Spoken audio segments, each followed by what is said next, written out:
January 12th, 2013, at midnight, me and my brothers were there on our computers, and we had it already pre-installed on Steam, and we went and we played Aliens Colonial Marines, developed by Gearbox Software, published by Sega, and we were thoroughly disappointed with what we was presented with, as was a lot of people, and I attribute Aliens Colonial Marines as one of the first games to start at just this terrible decade of like AAA games being released and the consumer being lied to and all that kind of jazz.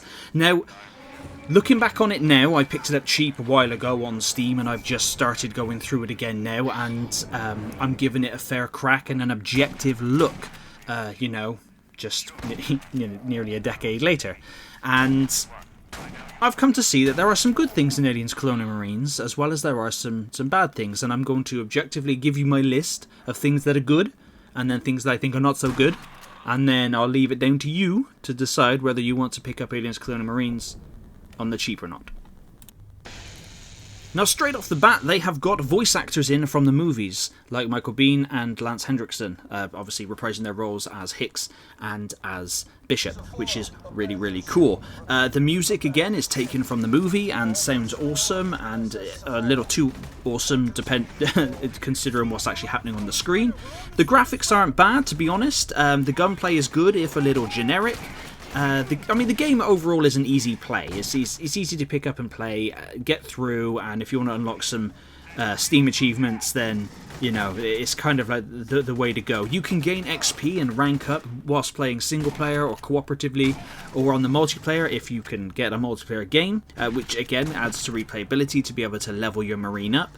There are collectibles and special weapons to find that belong to the awesome characters from the film, so if you're wondering why in this footage I'm rocking 2 shotguns, it's because I was looking at Hicks's shotgun whilst I was holding my pulse rifle, and I picked it up and inevitably lost my pulse rifle, which I'm very miffed about, because I love the pulse rifle so much.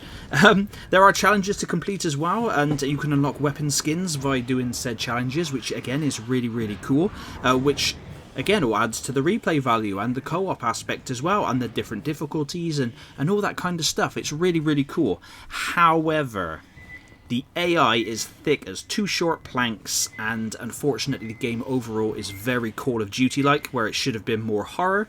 It's more shooting the crap out of Weyland-Yutani core Marines, which sucks the big one when they take up a large portion of the game. If it was just a small section towards the end or a little bit at the beginning, I wouldn't have minded so much, but you spend more time shooting people that are shooting back at you. Not well, because like I said, the AI are thick, but they're just there and in your way. The character models also are a little bit basic, and the dead ones on the ground are freaking hilarious because they're just zombified and just kind of like straight-faced, just lying on the floor.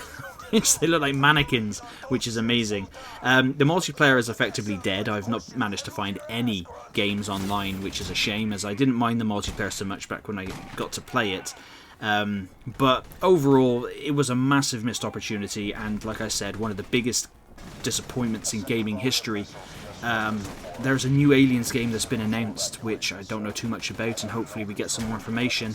I'm not entirely sure if it's a sequel to Alien Isolation. In my opinion, Alien Isolation is the pivotal Alien game if you want to play one.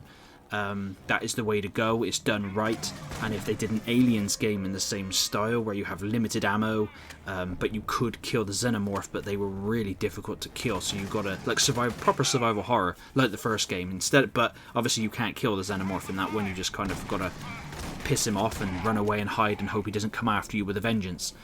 But yeah, Aliens Colonial Marines is worth picking up on the cheap, especially if you're an Aliens fan. If you're just someone who's looking to just have a little bit of sci-fi fun, because it's quite hilarious to watch some of the bugs that are still in the game, and what some of the character models just do.